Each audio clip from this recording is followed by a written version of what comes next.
You know ID in the town all day. ID in the SEA. You know ID in the town all day. ID in the SEA. Hello and welcome to episode 476 of the fabulous Peltoncast, sponsored by our friends at Pagliacci Pizza. I'm your co-host, Kevin Pelton. And I'm Tristan Carcino.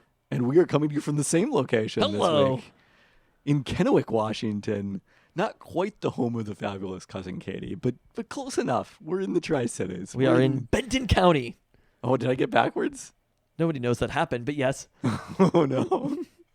All right, we'll save that. How do you get it backwards? You just got it wrong. Well, there's two counties on the different sides of the river. So. Yeah, but you didn't confuse two of them. You just got a thing wrong. That's not getting it backwards. But I got backwards which side was which. ESPN senior writer Kevin Pelton doesn't get things wrong. He gets things backwards. I mean, that's still a subcategory of being wrong. It's just if I had said that we were in Adams County, that would have been wrong. Oh, I've never once heard of Adams County, but I'm pretty sure that's around here somewhere. no shots to it. Oh, no.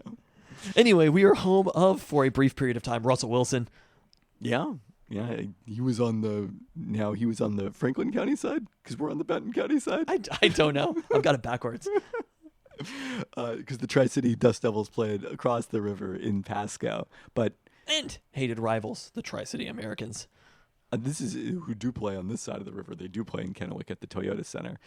This is our annual family vacation and in-person podcasts that you will sometimes refer to as a flu game because you've been sitting in the sun. Pretty fresh. Shouts to the clouds today. Oh, the clouds were in full force today. Well, let's get into it. We're not primarily going to describe our trip to Eastern Washington today. We are going to do the usual fare, starting with the toasts. And a congratulations to Julio Rodriguez, the first player in MLB history to start his career with 4 consecutive 2020 seasons. Never been done, excluding nobody. Incredible that he was able to do that while sucking. Well, every Mariners fan thinking that he was terrible and disappointment. I mean, I'm also guilty of this, so I can't exactly complain. You know, it's like Julio has achieved so much while also being kind of bad sometimes. Yes. Look, Julio, like all of us, contains multitudes, but those multitudes are pretty good after the All-Star break. Here's what I will say about Julio. This is partially about containing multitudes. We are incredibly early on in Julio Rodriguez's career. Absolutely. He is extraordinarily young. So, I mean, had Cal Raleigh even made his major league debut when he was Julio's age? I believe we looked this up not long ago, and the answer was no. The amount that we've expected from Julio Rodriguez is probably too much. And or maybe getting he better. had made his major league debut, but was going back to the minors. He had not stuck in the majors for good by Julio's current age. So... No, I mean, it's been an impressive feat for Julio. But it's tough because Cal Raleigh is so old now. He has gone over the hill since the All-Star break. It's funny, though, because the expectations that we've had for Julio, in so many different ways, Julio has obliterated the actual expectations for a player like Julio Rodriguez. And there are so many players who have been one of the top prospects in baseball. And there might have been a couple of hyped outfield prospects previous to Julio Rodriguez in Mariners history. Yeah, I mean, even being at the level, if this is Julio's career, if this is who he is, if he's a 2020 player for the rest of his career, that would still be a phenomenal outcome. And especially with the defense in center field, that would be a phenomenal outcome for Julio Rodriguez as a career. We're only 4 years in right now. Julio is a week away, based on his current age, of Cal Raleigh's age when he made his MLB debut in 2021. So he's still currently younger. Yes. Still got another week. All 4 of these 2020 seasons have happened before Cal Raleigh even debuted. He has, what is it now? He's now at precisely 100 career home runs. And that's a number of star baseball players as well. So yeah, obviously that's not unique to Cal Raleigh. What Julio has achieved is extraordinarily impressive, and what he can achieve is still impressive. But I think we shouldn't take for granted who he is as a player right now, but also know that there's still room for growth, and I think that's exciting as well. Yeah, absolutely. All right. Congrats to UW product Andrew Kittredge, who threw an immaculate 7th inning There we go. for the Cubs Wednesday against Cincinnati. I didn't hear any of the Mariners broadcast on Wednesday night, but I got to assume that Aaron Goldsmith was just constantly referencing the immaculate inning. That's pretty cool. As also, Aaron Goldsmith is a person who's from the Midwest. He's just constantly talking about Midwestern baseball. Well, this ties both the Midwest and the Pacific Northwest, certainly. Congrats to Gabby Williams, who set the Storm's single-season franchise record with her 75th steal on Tuesday, just the team's 30th game, and she's already surpassed what players did in 40 games the past 2 seasons. Now the WNBA playing a record 44-game schedule, and Gabby Williams is going to blow this mark out of the water, set the bar very high, hopefully for her in future seasons. And now it's time to get into it. Oh. Congrats to Andrew Tate. Still not that one. Oh, God. Who won his third? Don't isolate that. Nobody aggregate the Peltoncast. Won his third Seafair Apollo Mechanical Cup trophy on Sunday, driving the U91. After being stuck as a trailer at the Gold forgot Cup. we were even talking about Seafair. Yeah, it seems so long ago to you. After being stuck as a trailer He boat. said that to you like it doesn't to you.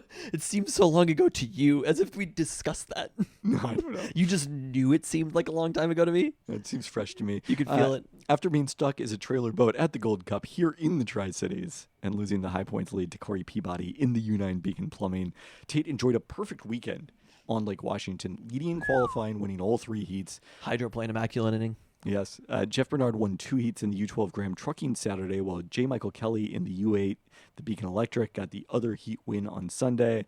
Then in a wild final, Tate secured lane 3 with Jamie Nielsen in the UL11 Flavor Pack and Bernard is slower boats inside of him. Tate led pretty much wire to wire, and any threat was neutralized when Nielsen, along with J. Michael Kelly, were penalized for jumping the gun at the start. Bernard was also subsequently disqualified for violating the safety zone prior to the start, driving through a part of the course that is not allowed. That gave Peabody second place, despite losing power prior to the start and having to start from the outside. That capped a weekend where Peabody saw his boat go through a rooster tail in the first heat and not finish on Saturday, then had to leave the pits later in the day due to a family emergency. That meant J. Michael Kelly jumped into his teammate's boat and raced in both Heat 2A with the Beacon Plumbing and Heat 2B with his usual Beacon Electric in the 2 Beacon boats. Peabody, thankfully, everything was okay. He was able to return on Sunday. But Andrew Tate reclaimed the high points lead heading into the season finale next month in San Diego. The U91 leads the U8 by 424 points, the U9 by 436 points. So things would have to go pretty wrong now for the U91 to avoid repeating as high points champion. An impressive performance. You were out there on Lake Washington on Saturday, is that right? I saw one of these 3 heats. I was able to, or one of these 3 sets of heats. I was able to see 2A and 2B as well as the Blue Angels on Saturday afternoon. Sunday was at Climate Pledge Arena for Storm Fever. So that cost me the opportunity to see the Seafair final this year. Did you have any takeaways, perspectives? Seafair, I keep getting older. It stays the same age. I mean, that's not really true, but it's everything. You go to a whole different side of the park now. You experienced this side, the north side of the park, for the first time this year. What did you think? I thought it was great. Yeah, that's what I It's think. very too. chill over there. Got a sandwich from Mio Posto. Oh, did you? After I parked and was about to walk in, yeah, it was looked a pretty good. grand old time. I kind of wanted to go there.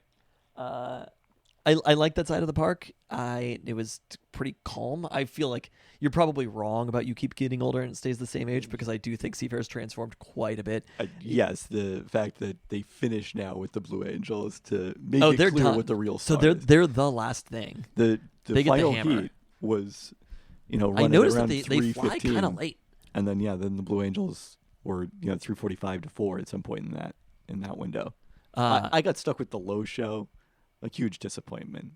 You miss out on all their best stuff. On Saturday Yeah, was the low show. even though it was I think like Sunday sunny must by have that point. also. Oh, Sunday was for sure the low show. Sunday was not a great Blue Angels weekend. Friday was the best day. I think I probably got the best experience of the Blue Angels being at Seahawks practice. Yeah, that was on Thursday, right? Yeah. Classic American summer move. Oh yeah, absolutely. Yeah, I don't know. It was nice to. It's fun seeing hydroplanes live, and I think caring about it as a competitive sport is a difficult thing to do because they make it an extraordinarily difficult thing to do. Like, your description of these races are like, that's not. You're like, this boat led wire to wire, won every single race. And then also many of like the second and third place boats were disqualified for various reasons and things. It's just, they're making it real hard on us. They are. I don't Also, think there's a solution to it. No, I don't know if there is either. Also, I feel like a lot of people don't necessarily know what's going on while viewing. They have done a better job. We talked about the broadcast, the streaming broadcast, because I think you saw it when I was streaming it on my phone on Saturday, and they have really stepped it up this year. So credit to H1 Unlimited. But in that if regard. you're at the races, do you know what's going on? I was able to stream it. Was the nice thing. I was a little bit If you're at the behind. races and you're not an elderly person with a radio or streaming, do you know what's going on? Well, they have microphones in the south turn, certainly, and closer in the north turn than I was, so that people can hear like the broadcast. Yeah. So and they do a good job of explaining, like, this is what we're seeing on the water, but you never know about some of the penalties. Did you go into the field? Did it get busier? No. Okay. No, I studiously avoid that area. Oh, wow. Okay. Studiously. Yes. There was like a Boeing setup about robotics, and then there was a lot of military industrial complex in the back. I stays the same age. And then there was some food, and that was pretty much it. Although I do miss the Pepsi challenge from I know, circa that's what I'm 1993. saying. It's like I got so good at telling the Pepsi challenge from the level of bubbles in the two. It's two funny that beverages. that's the case now, but was it between Pepsi and Coke? Yeah. Because now I feel like I would destroy Pepsi versus Coke. I read something about this recently. So the way that it works is they give you the Pepsi first, and because Pepsi has more sugar, it kind of blows out your taste buds, and Coke doesn't taste as good if they give it to you second. That's the way it works. Pepsi has more sugar than Coke? I think that's the case. I may be flipping it, but I read something about that recently. Interesting. About the Pepsi challenge from like 1991. You read an oral history of it? I have no idea. I could not. The rigorous oral history of the Pepsi challenge. It was all about Seafair in 1993. There was an extended section about Mark and Mitch Evans. Let's remember some guys. And Dave Villwock somehow still driving. Yeah. Still winning races. He's at least a crew chief. Well, he won his first race in 1992. I believe 93 would have been the season that he was... maybe 94 was the season where he was driving and repeatedly flipped the boat and got fired. Including here in the Tri-Cities. There we go. It's just we were walking in. A core memory for sure. So we were walking in late? Yeah. I sort of remember. I mean, I was 8. We I were wouldn't say I remember that very well, but it could have been 94. I can't tell for sure if that was 93 or 94. It's one of those things. I don't necessarily need to participate in it, but I'm happy that it's happening. Well, you know what's happening. What is that? What is not abandoned? Hello. It's our search for Seattle's best cookie. No. Are we doing this? We're confident enough that we're on the same page here? If we're not, then we'll rouse Katie. Katie can't help us. So the famous cousin Katie was supposed to come on as third Pelton brother to You help people us voted judge her MVP. Just remember that. our first Multiple years in a quarterfinal row. here. We talked about recently on the podcast. We have segmented these into our cookie only locations. We need a term for that. I don't. You can muse on what that might be versus the general bakery category. So we're starting off in the cookie only category with Bell's in Hello Robin, because those are the two locations that were open on Monday that I could buy a large quantity of cookies for and bring them over here to Kennewick so that we could all eat them. But not all of us did eat them. The famous cousin Katie did not have either of the cookies. I explicitly instructed her to eat both. I was there. I witnessed it. I can confirm. There's a witness to this. And then Katie says, I also am skeptical about it. I feel like she might be lying. You think she's throwing it? Yeah, I think she's throwing it. But also, despite this, the real issue that you, the listener, should take, and you should point a finger at yourself for voting the famous cousin Katie MVP multiple times, but the real issue that you should take here is not that the famous cousin Katie didn't eat the cookies to be reviewed on the Peltoncast. It's that there were 2 giant boxes of cookies, and the famous cousin Katie didn't eat any cookies. It's truly a shocking development. I don't understand it, but there was not a dietary reason. There was nothing. She just asleep at the wheel. Could not be me. MVP Tristan Carrasino. If there are cookies. How many of these cookies did you have? Oh, numerous. Numerous. I probably had more of the Bells because those were sitting around for longer, which maybe more on that later. But the Hello Robin cookies, more people could eat the Hello Robin cookies also. But the Hello Robin cookies went pretty fast, but I got in there. You made an effort. I ate enough. So Bell's and Hello Robin, two cookies that we, as we discussed in the group stage of our search for Seattle's best cookie, have at various times considered Seattle's number one cookie and looking to Various times? Well, just I'm saying at some point is we've been passing the title belt. They have both been title belt holders. Okay. Hello Robin, I think certainly for a longer period of time. But Bell's, when they came on the scene in 2020 during the pandemic at their original temporary location right near Seattle Pacific University, they've since moved to Green Lake. Like, we were going there weekly. Yeah, no, we were pretty excited about we Bell's. We were going somewhere up north to pick up food and then making sure that we also got Bell's cookies. This was what Al Eats, where I was delivering it to. Yes. You would pick it up from my house, and then you would take it back to the famous cousin Katie and her husband Ben, and all of us would enjoy Bell's cookies on a regular basis. So it came in real hot. I think as I review these two cookies, one of the things that stood out, Bell's definitely has like the softness that I'm looking for, but I think the challenge is there's not that second texture. Because if I compare them, this is not specifically to Hello Robin, but I'm thinking about Treat, which is another one that came in real hot on the scene not long after that.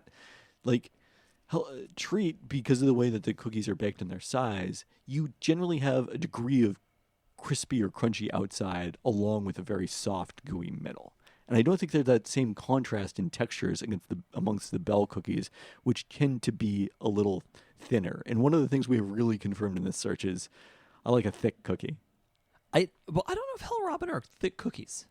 No, they are. They're not as wide because they're smaller, but they are thick. Okay. I feel like my favorite Hello Robin cookie is not that thick. It's the salted butterscotch. The salted butterscotch. I mean, to me, it's number one. Like, I'm still I'm still going to call it this. oh, I'm it's a the Macklemore guy forever. Yeah. Yeah. Well, but that's not your number one. No, it's not my number. No. I'm saying the name is Macklemore forever. Gotcha. The s'more. I don't know when they changed it. If they changed it at the same time that the Mariners changed it, they did. They but, did. Did not say that was the reason. I have some questions about that as a decision, and the reason for that being the explanation was that they at the same time switched over. I believe it was Theo chocolates before. I'm not sure who's providing the chocolate now, but that was the change at the time. It's the only question mark that I have, for what it's worth, because I think everybody who's made that decision, I've made my feelings known on this, and my feelings are with Macklemore. But it's really the Bell's cookies.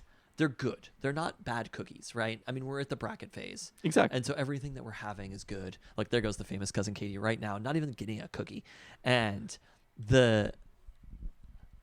wait, we got to bring her out here. Oh, knock on the window and is she wave avoiding Katie you? over. Okay. This is good podcasting. Anyway, I'm just going to give a monologue about cookies right now. She needs to answer for her sins for not having had any cookies at all. We'll get her on the way back. So the Bell's cookie is, I feel like it's an elevated homemade cookie. That's kind of what it is. And I think that might have been what you're talking about, not having like the next flavor. To me, the corn cookie is probably I think they have favorite. the flavor. I don't dispute the Bell's But flavor. the second it's the texture. and maybe the texture as well. It just doesn't, like, trying them back to back. I'm like, Bell's is good, right? Bell's is a good cookie. Hello Robin, to me, is a legit contender for Seattle's best cookie. Without question.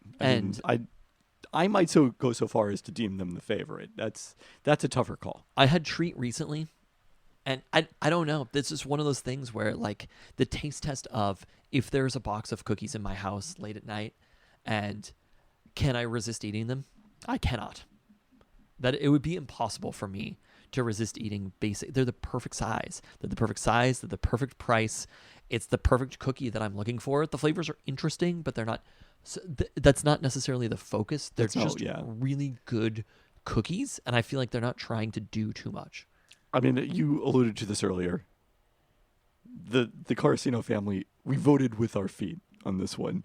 And even though I got a dozen Hello Robin cookies and 7 Bell's cookies. I was picking at the Bell's cookies for, like, into the next day. The Hello Robin cookies went like that, which I understand why Katie might not have been able to get them. It's a little tougher to understand on the Bell's. So, yeah, I think this one ultimately was a pretty clear choice that Hello Robin is the winner and is going to advance on to the semifinals of our search for Seattle's, or the quarterfinals, I guess. No, we're already in the quarterfinals. Yeah, they're in the semifinals of our search for Seattle's best cookie and the finals of the cookie-only region of the bracket. So, I may have semi-successfully bullied Katie to come out here for one second. You don't have Well to answer. deserved. We've already voted. Hello Robin won. And no surprise. Hello Robin just won. We just have one question for you, Katie. You have to come a little closer. The microphone is not going to attack you. There were two. This is I've already insulted the listener for voting you MVP multiple years in a row. I can say that as the current reigning MVP. Did you know that I'm the MVP? No, I had no idea. You didn't know that? No.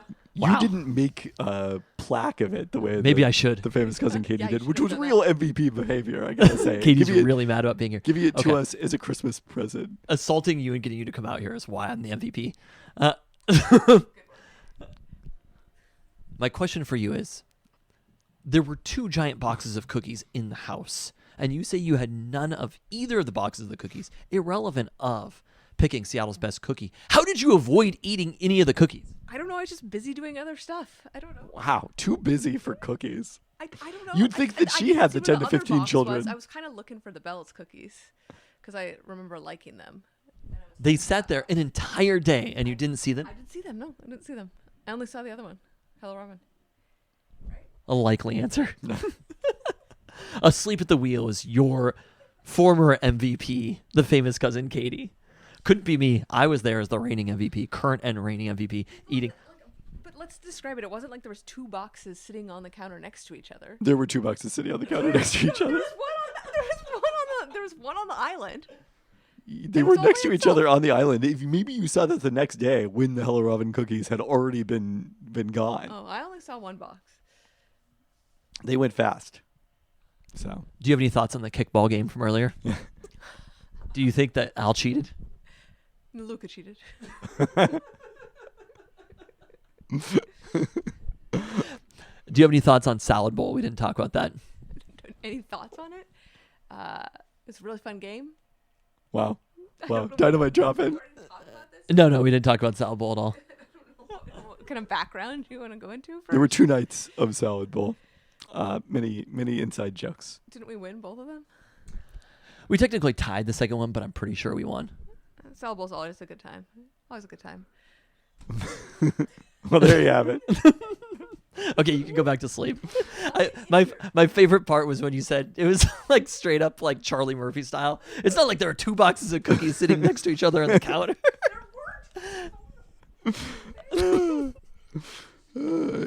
If only we had taken a photograph of the 2 boxes next to each other. Sadly, I did not think to do that. So anyways, Hello Robin advances. Will take on the winner of the other side of the bracket. Is going to be Treat and Cookie Break in the cookies only section. That one's I've forgotten. What is Cookie Break again? Cookie Break is the place where you pick it up outside of someone's house. We got to make sure that they're hello. still in operation. Hello. That one's going to require some planning, more than we had time for this time. And then obviously we have on the bakery side of the bracket. So I've set it up. I think we should put Ben's Bread and Saint Bread against each other right from the jump. Have to do it. Because There can only be one bread. Exactly. And that leaves then Volunteer Park Cafe and Pantry going up against Chicorino, which it's been way too long since we've had Chicorino. I'm very excited to go back there and try Okay. that again. Was Volunteer Park the one that we had most recently? Correct. Okay. Yeah. Great. So this search is advancing apace. Don't know exactly when the end date is. Yeah. Somebody We'll see you in refuses- 2026. Somebody refuses to plan a live podcast, but at some point there will be a conclusion to this search because it is not abandoned. And with that, it is time for your favorite segment. Don't burn yourself. We got Mariners hot takes coming at ya. It's kind of a sincere take. Oh no. Well, this is it.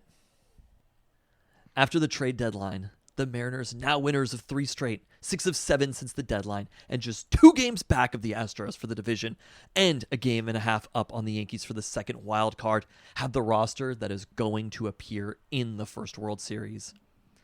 No real take other than enjoy it. All the naysaying we're used to as Mariners fans is gone, because deep in our hearts, we know this team is special. And every great baseball season is capped by the guys who showed up late. Those mid-season acquisitions we can talk about for generations to come. In 95, it was Andy Benez, Vince Coleman, and the Sheriff. In 2022, it was Carlos Santana. He was so smooth. And in 2001, I'm sure there was someone I don't know. It really wasn't. Pat Borders was the closest Oh, thing. God. But this year we know the names. Yeah, it's Gino. But most importantly, the surprise ones. You naysayed it because you're wrong about everything. But Josh Naylor has had the biggest impact, and more is yet to come. But it's not just the gut feeling about this team. He drops. You're trying to disrupt the MVP stakes. Fangraphs backs it up too. With the Mariners now third likeliest in the AL to win the World Series. And the one thing I've learned at this part of the season is trust Fangraphs. They're much smarter than you and me. And most importantly, trust Mariners hot takes, because we are well on track for the Mariners to lead the division after the boys of summer have gone. So remember these moments. All of them. Every chance you get to see the Mariners right now is a chance to see the first series team in Seattle history. We're intrigued right now, maybe elevated even. But by September, it's going to be full-on pandemonium. Print out the front of the newspaper, silkscreen onto a t-shirt, and sold at North SeaTac Park level of excitement. So enjoy these moments and those ones. I remember back in 2005, Walt Jones was owning the line of scrimmage. Lofa was cleaning up every tackle. And all the dipshit Seahawks fans could say at the time was, same old Seahawks, but not me. I remember every moment. A Thanksgiving versus the Vikings, Monday Night Football demolition of the Texans, and said there is always something to break the rule. But if you want to bury your head in the sand, say same old Mariners, Katie, that's fine. But this team has real power hitters, not like 2001, a deep staff who can win in the playoffs, and a roster that is about to get its sixth ace and fourth outfielder back. And I, for one, am going to remember every moment of it. I'm kind of disappointed. I thought you were going to do a no holes take, because all of a sudden, the trendiest thing in Seattle sports is to say that the Mariners have no holes. Like, no, it's actually true. I said you heard it here first on Mariners Hot Takes. I said who to trust. You did say those things. And now That's it's true. It undoubtedly was true then, and it's truer now. I am not trusting you about when the Seahawks played the Vikings in 2005. I didn't say the Vikings. What'd you say? Who'd you say Monday they Night beat Football demolition of the Texans. Who'd you say about Thanksgiving? Thanksgiving versus the Giants. It wasn't on Thanksgiving. It was when I was hosting things. Oh, it was like 4 okay. days after. Yeah. Yeah, so that was a classic, the overtime loss where the Giants kicker Jay Feely missed multiple field goals. Yeah, I was at that Houston Texans Sunday night game. That was a fun one. Yeah. Was it Sunday night, not Monday? It was Sunday night. Okay. Yeah. I remember every second of it. It's fucking 20 years ago. It was. It's fair. Yeah, the Mariners are just good now. It's like, obviously this could be a jinx. You never know what's going to happen. Long ways to go, etc. But the fact that Dan Wilson can just write out this lineup every night that is very good. The fact that, the starters have been as good as they are. Bullpen, still some question marks there. The one spot that they didn't upgrade substantially at the deadline, Caleb Ferguson has helped a little bit. How dare you question Caleb Ferguson? I'm not questioning Caleb Ferguson. It would be awesome if they could get Gregory Santos back. Are people at some saying point. no holes? Everyone's saying no holes. Yes. Yeah. Get on the Discord. I'm looking around. Are they saying? Is it just the Discord saying that? No. Is Seattle Times has taken this from me? Another thing. I invented no holes back before there were holes. Back when there were holes, I was saying that. That's accurate. You like to say things before they're even true. That's how prescient you are. Do you know who is fifth on the team in stolen bases? The words "no holes" were uttered multiple times by multiple hosts on the Lookout Landing pod today. Are you I'm standing up angry. I'm sorry. Credit where it's due. Did you see this thing on I have to send this to you. Jimmy Fallon. Do you know the song Days of the Week? Maybe. It's an Enumclaw song. Oh, really? Yeah. Okay, then yes, but it appeared on Jimmy Fallon? You're aware of this? No, I'm going from context. Flight Facilities and Enumclaw days. Monday, dancing. Tuesday, dancing. Wednesday, dancing. You don't know that song? Vaguely. The entire melody of it Jimmy Fallon did it as a take, I guess, or like a segment about Donald Trump. No credit. Wow. It was a thing that Aramis wrote. That's right wild. there. And I am Aramis of No Holes right now. That's a sentence that really doesn't make sense if you take it out of context. It's just like the team they've upgraded these positions, but I wasn't wrong when I said it before. And again, I'm more right saying it now. I'm so right that it's the kind of thing that you can't deliver these kind of takes. I wouldn't give a No Holes take. I've already given that take. You know, the thing we didn't realize is how much the Mariners were bringing back Chaos Ball and improving their ability on the base paths with Josh. I was going to say, do you know who's fifth on the team in stolen bases? 10 stolen bases in his first How is 12 that possible? games. Mariners PR had this. It was the most by a player in their first 12 games with a new team since Billy Hamilton in 2013. That is in Billy Hamilton? Yeah. First off, remembering some guys that Billy Hamilton played for the Mariners? No, Okay, no, this- for any on a team. new team. Okay. Yes. He was, I believe, making his major league debut at that point, right? I For the mean, Reds. Josh Naylor, like, I saw him at first, and straight up with these stolen bases, it's like, I wasn't familiar with your game. 100%. But also, I don't think Josh Naylor was familiar with this game. Because this hasn't been a thing that's happened in The any other Mariners situation. knew. They knew. Like, give them credit. They just like you were early on No Holes. They were early on Dan saw it. Josh Naylor is a stolen base threat. So The swiping second and third is truly incredible. yeah, I mean it's fun to watch, especially given the frame that he's bringing and the power that he's bringing out there. I should say. So But also, in those 12 games played, to have contributed, war-wise, more than Mitch Garver has. Like, he's entering into Dylan Moore, Cole Young territory in just an extraordinarily short period of time. wow, Dylan Moore territory. So, I mean, he's played all season. Dylan Moore's war was actually, like, not bad considering being a role player. He really was quite good in April. Yeah, that was his major league debut when Hamilton did this in September 2013. Currently playing for Charlos de Jalisco of the Oh, there we Mexican go. League. I was going to guess the Nippon Ham Fighters. Oh, it's a good guess. Not those Giants. You mentioned this in the takes. Some positive injury updates from GM Justin Hollander earlier this week to reporters. Who only gets to report these? Jerry DiPoto has to answer for all the hard questions, big news. Justin Hollander gets to give like a few injury updates. He does other stuff as well. Bryce Miller is set to make at least one more rehab start at AAA Tacoma after he starts on Thursday through 52 pitches in his return to game action last week. Luke Raley is set to begin a rehab assignment with Rainiers this weekend, and then Victor Robles We don't have room for you all. will join Tacoma for rehab next Tuesday. Well, Robles, fortunately, will take the spot, presumably when they go up to 26 players. He probably won't be back until September, or 28. I guess they're already at 26. Is that what do you go up to? And you can't go up to the full 40 anymore? No. Really? You had one position player and one hitter. Yeah, they changed that several years ago. One pitcher and one hitter? Yes, not one position player and one hitter. Those are the same thing. Somebody just gets to play defense. Would be an intriguing rule. I mean, Ben Williamson. He has a name.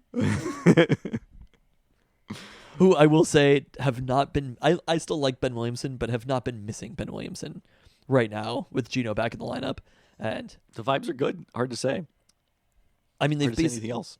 they basically haven't lost since this time period, and the contributions that they've gotten from Naylor has been a revelation. But that, with the way that Julio's been hitting, I'm just like, I can't imagine them not winning the AL West. Yeah, I'm sure you can. One other thing that Justin Hollander got to talk about in his update to media on Monday, or maybe this was Tuesday because they had Monday off. Top prospects and first-round picks Colt Emerson and Gerangelo Sanja were both promoted to Double-A Texas over the weekend. So, or Arkansas. I was going to say, I thought the team was in Arkansas. I don't know how I read that wrong. Just saw the AS, I guess. Sorry. This guy didn't even realize we're in Benton County.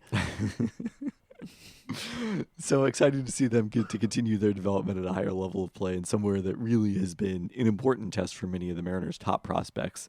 You know, when not necessarily spending as Sanja much has time. like a 6 ERA. The only bad part about it is that I never made it to a game in Everett to see them. It is the real disappointment. And Arkansas is a lot further away than Everett. Tougher road trip. Although, May also have a Benton County, though, I feel like. I mean, so far, my ability to get to Everett has been about as good as my ability to get to Arkansas. So Should we do the roundup? I just, for the Mariners, like it's just starting right now, but we are like nearing. I mean, it's always this trip that we've done it right around the trade deadline, and 2 years ago it was all dour, right? It was a negative. I think we were sort of talking ourselves into it, and then Ben, remember, he drove back, and then the Mariners went on like an incredible run. A historic month of August. Right after that. Yeah. Last year they were in the mix. I think if it was last year, I think, whereas like Fangraphs was pretty down on the team because it kind of saw like, again, Fangraphs builds in the schedule in a way that human brains just don't, right? And knows it statistically. And I remember a couple of years ago where it was kind of like they were basically like 100% locked to make the playoffs because of teams playing other teams even further out before the Cal like clinching home run way before then. It was like it's only a matter of time. They're feeling quite good about this Mariners team right now. And not just making the playoffs would be great. That is step one. But with how close the division is, and I was telling you, because you hear everything on the Peltoncast first, I was telling you that you basically were like, do you remember this? Do you get tired of being wrong so often? But about how the Astros, they looked very hot, but I was like, when a team is that hot, they're just about to have a come down. They're just right away from that series that they get swept in, which happened over the weekend. And for the Mariners to be two back of the Astros with the schedule that they have, with the roster that they have, and the roster that the Astros have, to be frank, things are looking very good for them for the division. And they have not won a division, right, since 2001. Is that correct? Yes. They were the wild card or they didn't make the playoffs in 02. They did not. Famously. The Mariners have won the division. I guess they won in 95. Correct. Did they win the division in 97? Won it in 97. 2000 was a wild Three card times appearance, and ever. 2022 was a wild card appearance. I mean, things are looking good for them. Fangraphs still has the Astros as the favorite in the AL West, to be clear. By like a few percentage points. It's like 48-42 or something like that. Maybe probably a little bit higher than those numbers. 50 to 43. The Rangers are still in the mix. So I stand by my hot take from the beginning of summer, from way back, before there was Josh Naylor, before there was Eugenio Suarez, before there was Caleb Ferguson. By the time the boys of summer have gone, this team will be leading the division. That's not by the end of the year. That is by the time the children start school on August 27th. August 27th, huh? I was at least going to give you until Labor Day. I don't need it. All right, anything else on the Mariners? Nope. Let's get into the roundup, starting with the Seattle Sounders. I guess we could have done this as a toast. Congrats to Sounders FC, the top seed from MLS in Leagues Cup after the group stage, such as it is, I guess, whatever we're calling it. These aren't technically groups this time around, but the Sounders, the only MLS team, the only team, period, to win all three of their matches outright during Leagues Cup. Starting with a stunning outcome last Thursday. As we previewed this matchup, we failed to mention that Cruz Azul won the CONCACAF Champions Cup in June, beating Vancouver 5-0 in the final to tie Club America for most CONCACAF titles with 7. That's as many goals as the Sounders put in against the first half lineup for Cruz Azul, all of them after halftime. 6 different players scored, with Pedro de la Vega netting a pair of them, including Osaze de Rosario scoring again, and Nuhu finding the back of that. Scoreline obviously flattered the Sounders. They weren't 7 goals better than Cruz Azul, but they had 3.4 XG to Cruz Azul's 0.4 with 2 shots on goal in just one of the most impressive performances, I would say, in Sounders franchise history.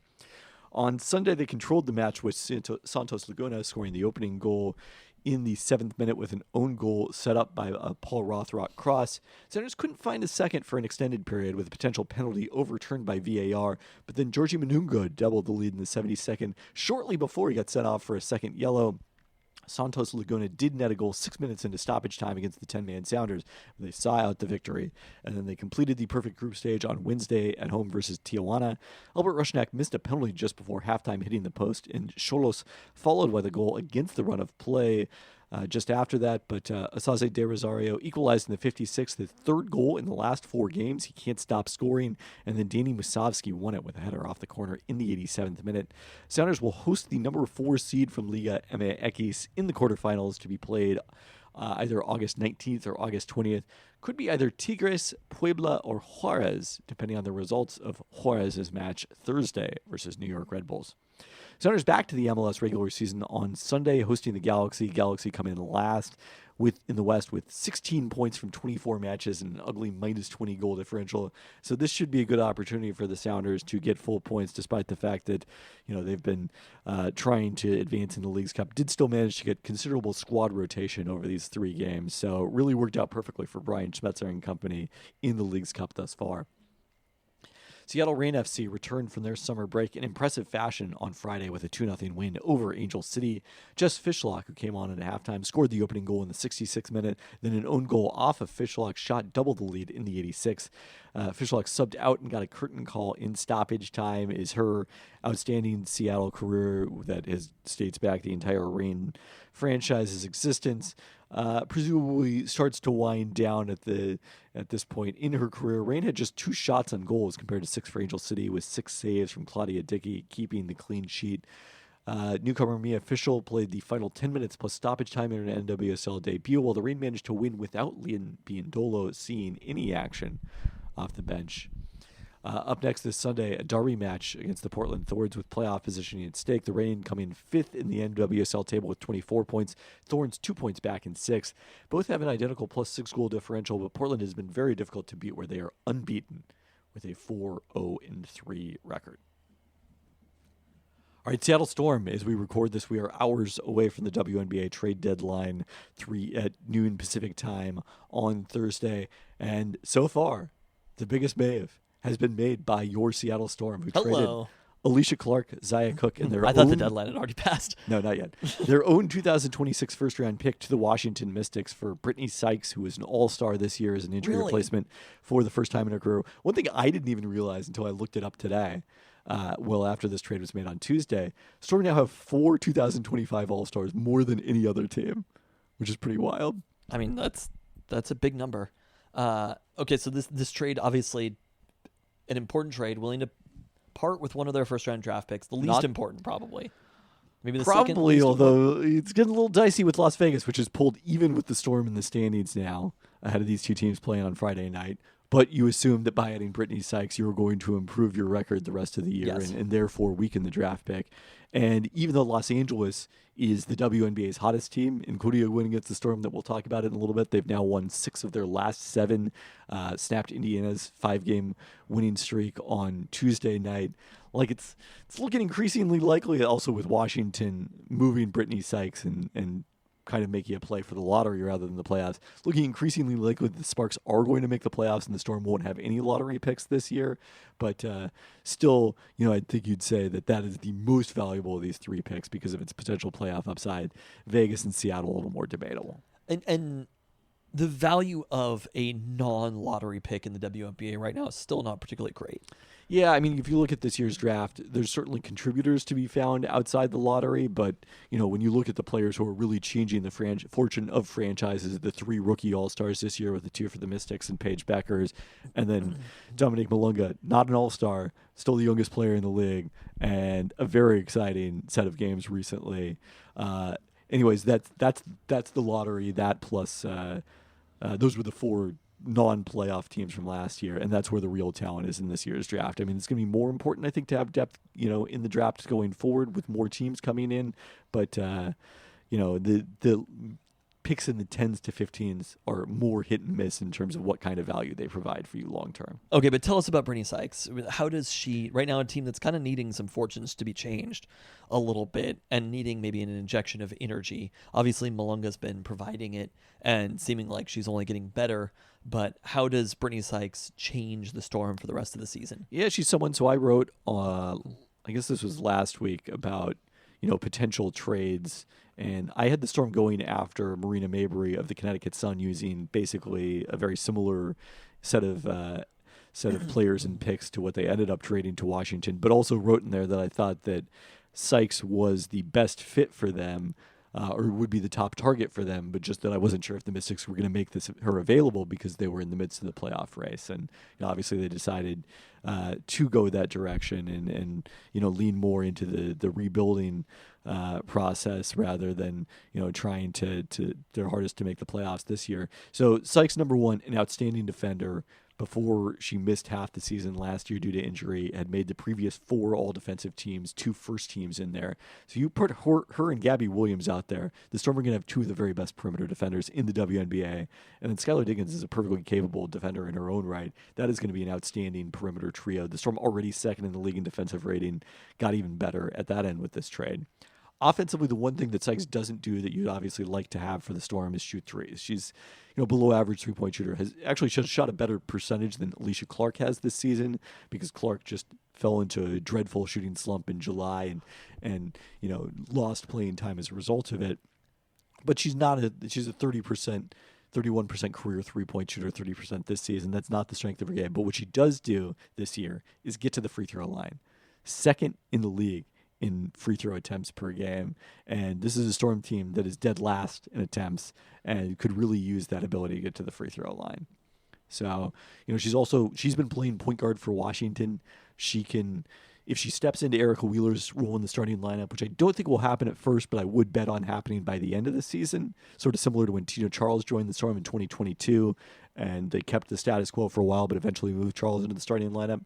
So she can also be someone who helps get Skylar Diggins off the ball, helps bring up the ball and initiate the offense the same way that Erica Wheeler has as a starter. So both of them can kind of go back and forth as far as like ball dominant guards. And with Gabby Williams in the mix too, like there's just, I referred to as in the story, I think it's going to be the most versatile backcourt in the WNBA. All 3 of these players being all-stars this year. And a pretty versatile front court for the Storm as well. I mean, yes. And look, that gets us to the point where they should be playing better than they are right now. They have lost 3. They went 0-3 on this homestand. All heartbreaking losses. They had Skylar in double overtime against the Sparks on Friday. Skylar Diggins had a floater in the lane that would have tied it in the closing seconds. On Sunday against Indiana, they had 5 threes in the final minute and 7 that would have tied it that they missed. Many of them good looks. And that's a Caitlin Clark-less Indiana team. Yes, but that entire well. winning streak has come without her. And then Tuesday against Minnesota, a team playing without Nafisa Collier, so a good opportunity for the Storm to get the win. I didn't realize they were without Nafisa Collier. Yeah, tight game all the way. Couldn't score a lot of the fourth quarter, and then made a bunch of threes late to get back in it, but never got the ball down with 3 with a chance to tie. So 3 losses on this homestand by a combined 10 points. And look, WNBA playoff positioning, there's not a huge gap between the Sparks right now in 10th and the New York Liberty in 2nd. And the Storm now have dropped to 6th in the league, tied with Vegas for 6th. So every game counts the rest of the way, starting as soon as playing Vegas on Friday when Brittany Sykes will probably make her Storm debut. What is the expectation now? Because they're inching toward 500. Looking at the standings after that Lynx loss, it was closer to 500 than I thought it was.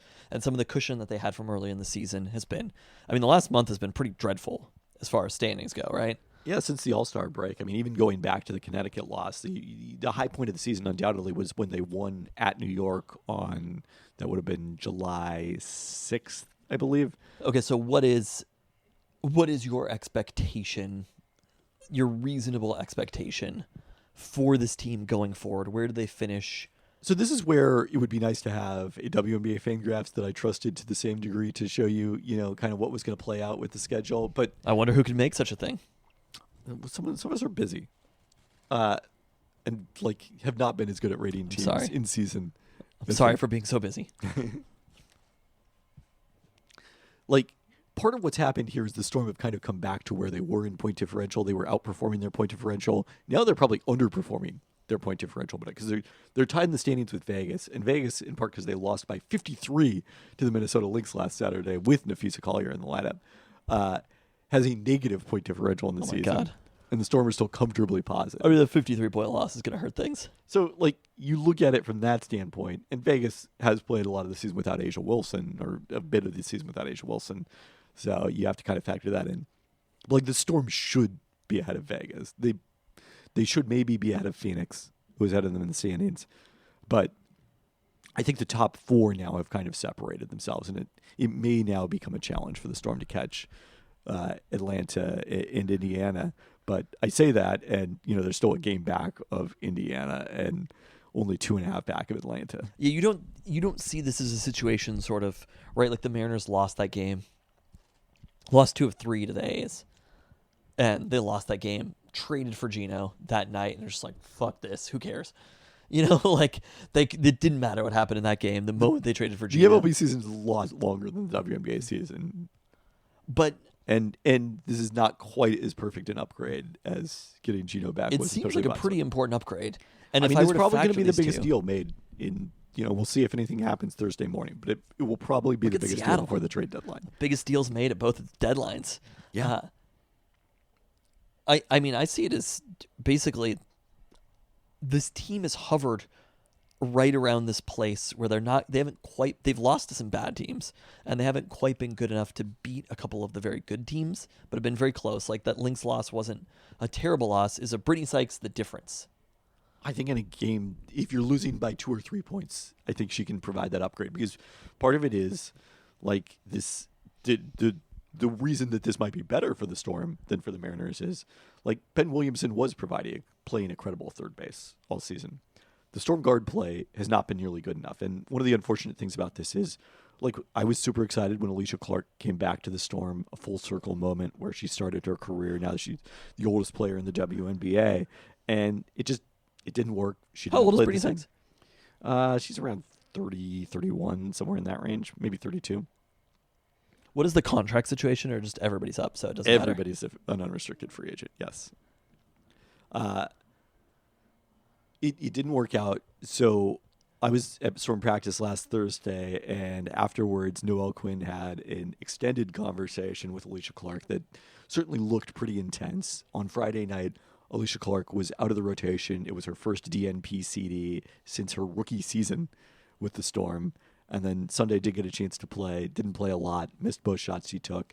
And I think at this stage that the role wasn't what Alicia Clark expected, and that this was not a move that was received unhappily for her. It just wasn't working. So, and, they brought in Tiffany Mitchell, and she's given them some better minutes, but still, this is a team that had really 6 reliable players, the 5 starters and Dominique Malunga, and adding a 7th to that group is a pretty dramatic difference. Because one of the things that happened in that double OT game against LA, the Sparks also, particularly with Cameron Brink still on a minutes restriction, although she has made an immediate difference defensively, because it was just her second game this season. 2 of the thinnest teams in the league. Neither team made a substitution in either of the overtimes, and the Storm were just gassed by the end of it. I mean, the LA actually played heavier minutes in that game than Seattle did, to your argument. But, getting someone else who can just be part of the mix is going to be, I think, a huge benefit from that standpoint. And the other element that's going on, as we sort of mentioned earlier, is Dominique Malunga is getting it in real time. Finished the game on Sunday against Indiana ahead of Ezzy Magbagor. Continues to just be a difference-making force at both ends of the court with I mean, I think it was 6 for 8 last night. Yeah. Against the Lynx. Started 5 for 5. I mean, still probably deserves more minutes. I mean, she's it's tough getting because right now. Ezzy Magbagor is very good, has been an all-star in this league, was a key player for the team that won EuroLeague 5 months ago, whatever it was.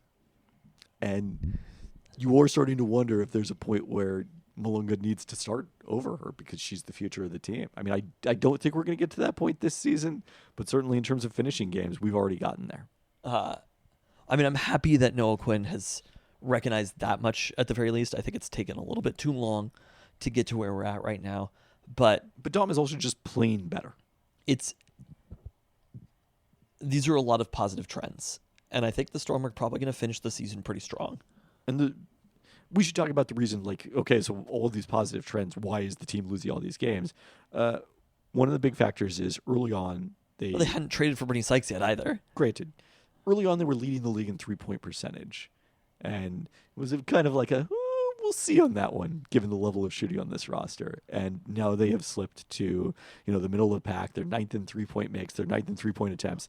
If you're near the bottom of the league in 3-pointers and near the bottom of the league in free throws, you just don't create a lot of easy points. Yeah. And that's been a huge problem for them. And like I said, that's where Sykes, with her ability to get to the free throw line, even if she's not a great 3-point shooter, will help. And like Erica Wheeler, as awesome as she has been, as important as she has been, has not been quite the same player the last month that she was leading up to. It was a month ago, that high point, that July 6th game I mentioned. And, I think that was to be expected. They signed her for the minimum. She didn't have a great season last year in Indiana. There was, a little bit of regression to the mean that was going to be baked in there. And Gabby Williams shooting, we've also seen that come back to earth a little bit, even though she's still terrific overall. So, even though Neko Gwumike is playing the best basketball of her season right now and Malunga is coming on, that's sort of what's caused the storm and what you hope Brittany Sykes can help address. All right. Well, I guess we'll find out on Friday night. A pivotal one. After that, then the Storm play another important game against LA on Sunday. As we've talked about, these games kind of double for the Storm because not only are they trying to improve their playoff positioning, they're trying to desperately keep the Sparks out of the playoffs. So beating them head to head in the 2 remaining matchups is really important. And also, frankly, like at this point, they got to be a little worried that the Sparks might catch them in the standings in their own right. Like, I don't know if that's a likely scenario, but they are now only 2 games back at this point. So, a lot to watch. All right, UW football. I don't really have a lot to report from fall practice. Denzel Boston's coming back. Denzel Boston had a bit of an injury. Yeah, he was limited in spring practice, not on the field to start fall practice. But, and would love to see him get those reps with Damon Williams, but some younger receivers have taken the opportunity. Desmond Roebuck, in particular, as a freshman, has gotten a lot of attention for his performance in camp thus far, but still a long ways to go here. I guess not that long to go. We're a little over 3 weeks away from. It's just college football is one of those situations that if there isn't a catastrophic injury, you're just not going to hear that much until the season starts. You sort of see. We'll see what Jed Fish is willing to say in terms of the depth chart at certain positions and how that's taking shape. But you sort of find out a lot in week 1. Yeah. In college football. Seahawks, Charles Cross underwent surgery Thursday to repair a dislocated finger that he had practiced through after it popped out again. Expected back prior to the start of the regular season. Would prefer to have him out there, certainly, but also good to just kind of get this taken care of and not have it nag through the season. Not worried about it at all. And here we go. As we record this, we're less than 24 hours away from the Seahawks playing their preseason opener and welcoming Pete Carroll and Geno Smith, who might play, back to Lumen Field for the first time as visitors. Kind of a hilarious game to start with. You have opted not to attend this game. I'm so anti preseason games. You've made your opinion well known. But we're driving back. I probably wouldn't even get back in time to go to it. So really. I might. Some of us are competing hard enough to go to Lady Gaga Climate Pledge tomorrow. Good for you. Couldn't be me. This is my flu game. I just am not interested, to be honest. Like, I'll maybe turn it on, but I am so fully in the headspace of I don't believe any of these stories matter, and I don't believe any of the stories matter until they matter in preseason football. Like, I'm not going to get that excited about any. Torrey Horton is somebody who... I was going to say, yeah. There are certain players, like I'm curious to see Milroe, right? I'm fascinated to see what he looks like. I'm curious to see if Torrey Horton makes any plays. Obviously, the Seahawks seem very excited about him. It's going to take regular season football for any of this to actually matter, and nothing in preseason at this point can look like regular season football.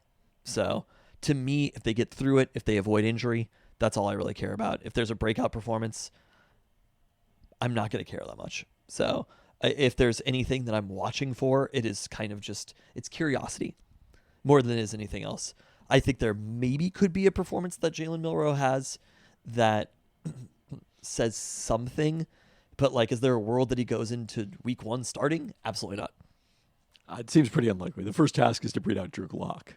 And honestly, at practice, watching them, obviously the running is such a huge factor with Milroe. Drew Lock and Sam Darnold are much better passers than Jalen Milroe is right now. They're much more accurate passers. They're much more comfortable. They've done these drills more times. Like they are more comfortable in an NFL training camp throwing passes than Jalen Milroe is. As they should be. It is a different element that he's going to bring. whether even if he could do that in a preseason game, I'm not sure if that's going to matter. And if he's good enough in a preseason game, I think it'll kind of just make the regular season more annoying. That's probably true. There's almost nothing that can happen with Jalen Milroe that it's not going to be annoying, other than Sam Darnold is so good that there's no question about who the quarterback is. Save for that, it is going to be annoying, and maybe it'll be exciting at various times, but like we saw what it looked like last year with Sam Howell. That is true. So I don't know. I just kind of like, if Nick Emenwari makes plays, that would be awesome. I'm excited to see Nick Emenwari. If he's making plays in a preseason game, that's cool, but I'm not going to care that much. Maybe this is a bad perspective, but I don't think it's a bad perspective. They play 3 games. They're not going to play almost anybody by the 3rd game. And then there's a couple of weeks off, and then we get real football. But until then, it's sort of, it's an exercise in going through the motions. We've gone way through too long through the podcast. That just triggered a thought.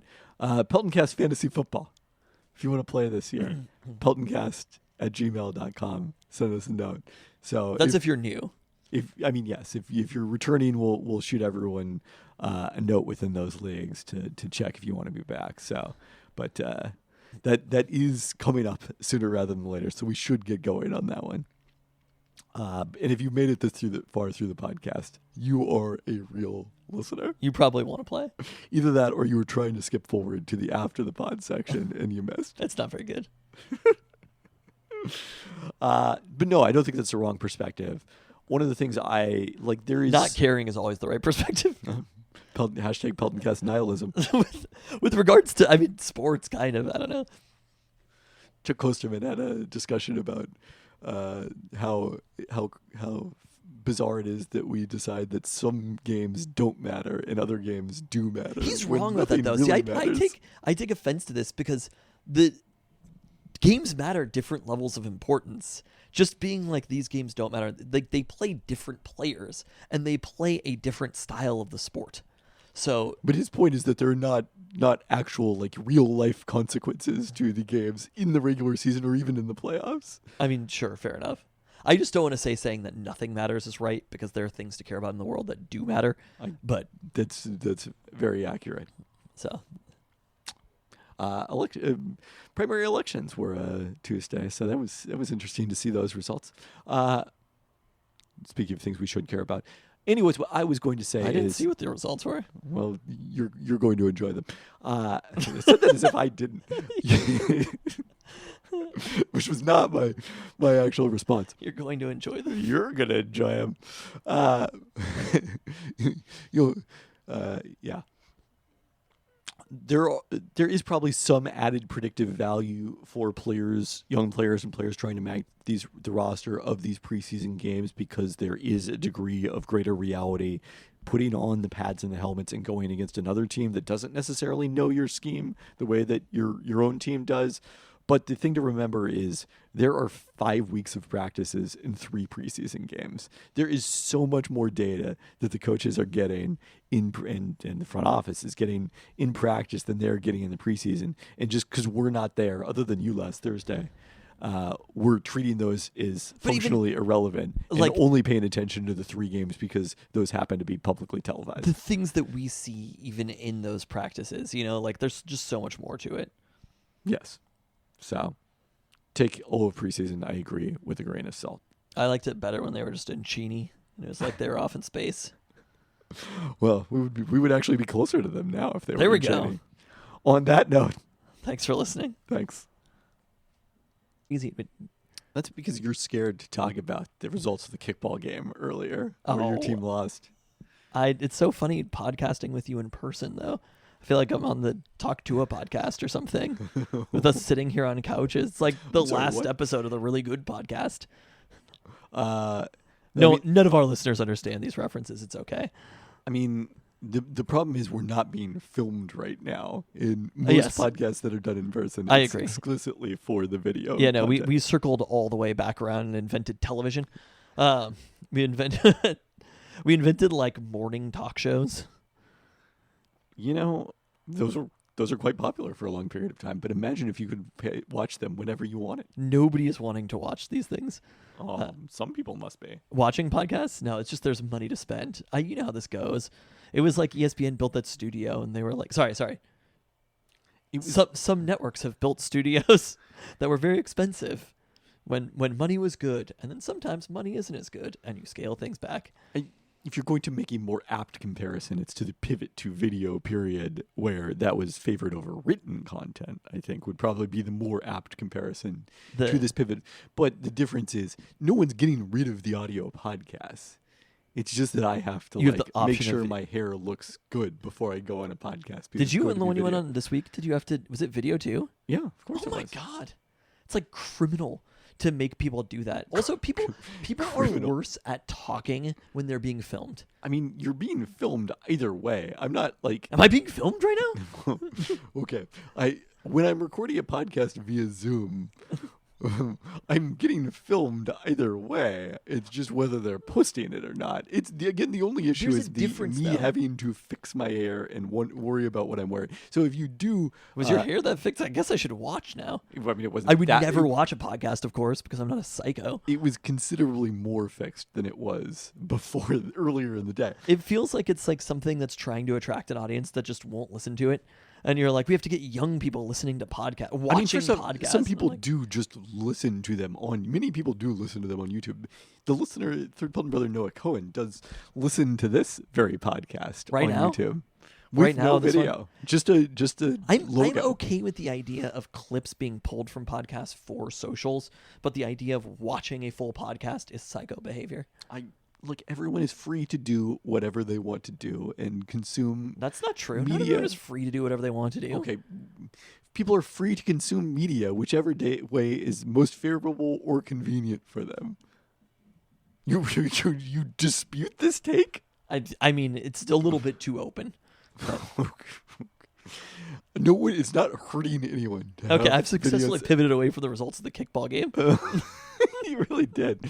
Yeah, your team lost, and I had an inside the park home run. That's the important things to There's know no here. The takeaways. inside the park. Like, it's such a, you literally had a great moment that you could have just described. You hit a grand slam, I guess that is true. and you called it an inside the park home run. It's like the worst branding that I could have. It's like Peltoncast level of branding. That's a fair point. I was not thinking. I did not spend enough time thinking about the grand slam part of it because I was more concerned with the successfully getting all the way around the bases. Now, one issue was one of your sons. I had to make sure he was going fast enough ahead of me that I Oh. could complete the base pass. One of my many children. I should have been in center field. One of your 10 to 15. Leaving Katie in center field was a mistake. If I'd have been out there, it would have been maybe a stand-up double. Tough to say. But also, I mean, we were playing on a 300-foot baseball Yes, field. it is very funny Been from that out of the context that I park. described it inside the park. Kickball is not really noted. The greatest Noted kickball moment of for all its- time. If you would have kicked that ball at 350 feet. It would be the Happy Gilmore origin story of kickball. Someone would see me and be like, "You should be an NFL kicker." Are we going to talk Happy Gilmore, by the way? It's not on the rundown. It's not in the But okay, notes. I feel like we have to discuss it from the Seattle perspective. Okay. How is Kelsey Plum in this movie? It was a very random cameo, especially because there were no other WNBA players. Were there? Were there any other like non-golf professional athletes? Non-golf professional athletes. I'm going to say. I Well, feel like yes, because there- Travis Kelce was there were prominent in enough- the movie. there were enough cameos that I'm like, there had to be some. But the cameos were primarily golf in nature. It was pretty strange. I mean, I literally didn't even think it was Kelsey Plum because I was like, no way that could be Kelsey Plum.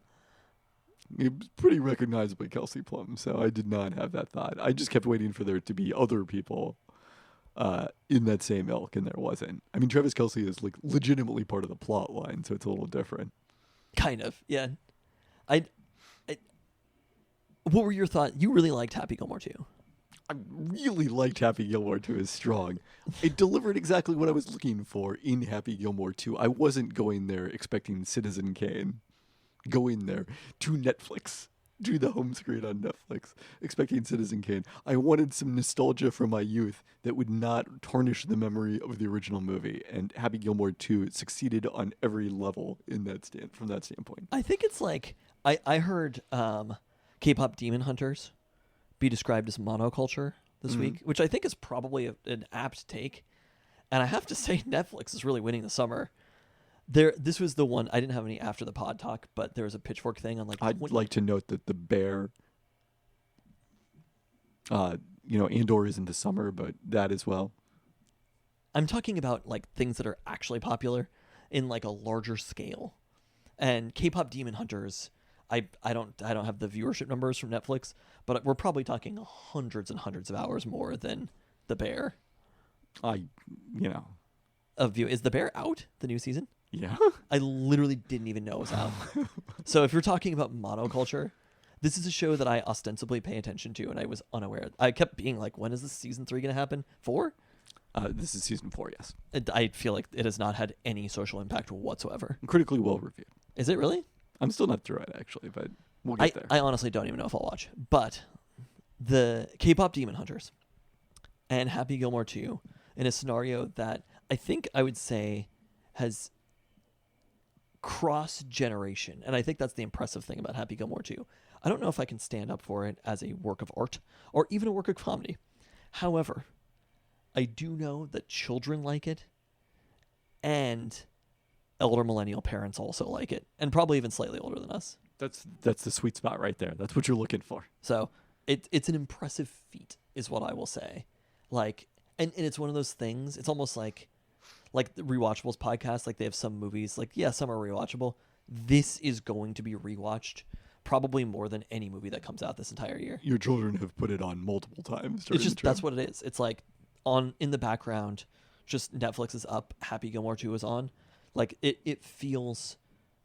The children literally created a Netflix sub account called Gilmore. Yeah, that's what I'm saying. So I will give it that. It is a very impressive feat from that perspective, and having these two things. So another complaint that I have is, like, Pitchfork had a thing today about, which again, I'm not standing behind the platform. Before we turned on the microphones, Tristan said he did not have much to talk about. I just thought about I had one thing. They were like 20 contenders for a song of the summer. And I'm like, 20 contenders for song of the summer? First off, a song of the summer doesn't have contenders. Exactly. The song of the summer doesn't like sneak up on you. It presents itself. What the song of the summer is.